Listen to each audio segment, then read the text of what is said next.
Imagine you are in class and someone asks the teacher, should we use the rule of thirds on this assignment?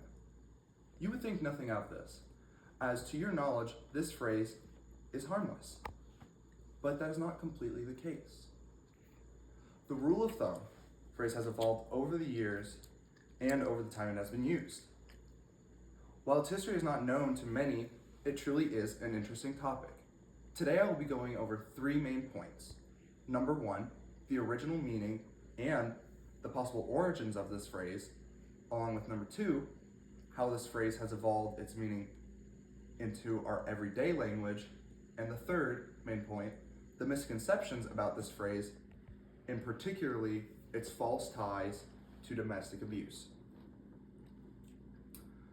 With that being said, I would like to dive straight into my first main point, the original meaning and the possible origins of this phrase.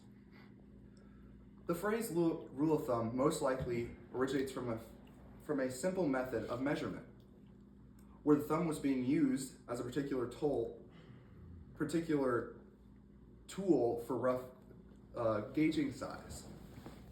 It might have been similar to how we use a foot for a unit of measurement today, and how we may use it today. Some early cases of this phrase can be found all the way back in the 17th century, where it was used in practices as a rough estimate for practical judgment. According to an article by All Things Interesting, this phrase appeared in writing as early as 1685. Many people believe it could be linked to carpenters and also the work they do, where measuring with a thumb would be commonplace, and in other trades such as that.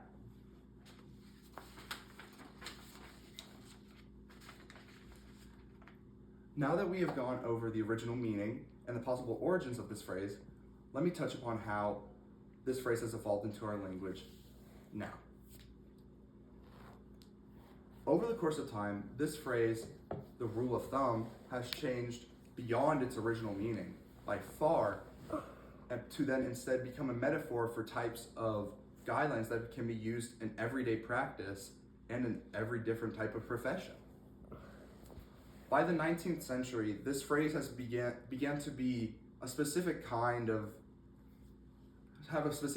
use, whether that be in many legal, business, and scientific ways, usually meaning certain standards or certain methods to do something correctly or to do something efficiently. This way, it was not leading into precision, but it was about being exact by personal experience. According to the University of Oregon's article on the subject, the phrase came to be used for rules based on practical experience, which required good judgment rather than scientific precision. The change to this phrase was reflecting a broad shift culturally in using experience and rule-based expertise in different complex systems such as financial planning. While this phrase may seem to be straightforward, its origins are not, because there are many myths and stories to how this phrase came to be over time. With that being said, I'd like to go into these misconceptions.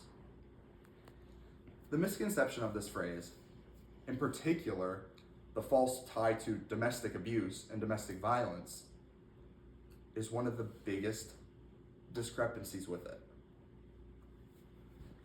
It was stated that with this rule of thumb, it talked about a man being able to hit his wife with a stick no bigger or no thicker than his thumb. But contrary to that popular belief, it had no historical backing at all. So with that being said, that there's no historical backing, it is also said that in the All Things Interesting article on this subject, where it states that there's no evidence to suggest any law ever existed that allow men to legally beat their wives in this manner. Scholars have debunked this huge misconception, also with the fact that there is no evidence at all of there being this law, with the phrase's origin being far more simpler, by being related to measurements and not violence. The persistence of this misconception highlights the dangers of myths, along with how important it is to research the origin of our language. This is also the same message that the article on All Things Interesting believes, as they stated that misunderstandings like this one show the dangers of misinformation in everyday life. So with all this being said, let us quickly go over everything we have learned about the phrase, the rule of thumb. Firstly, we have learned that the rule of thumb has originated as a practice tool for measurement and has evolved into a phrase that represented guidelines and has also been misinterpreted historically as a phrase that had a connection to a horrible yet gruesome connection to a law relating to domestic abuse. The history of the phrase, the rule of thumb, reveals that it was very simple and yet practical in its nature and how it has evolved over time. So the next time you use or hear the rule of thumb, just know you now have a deeper understanding of its origins and the misconceptions that come along with it. Thank you all for listening.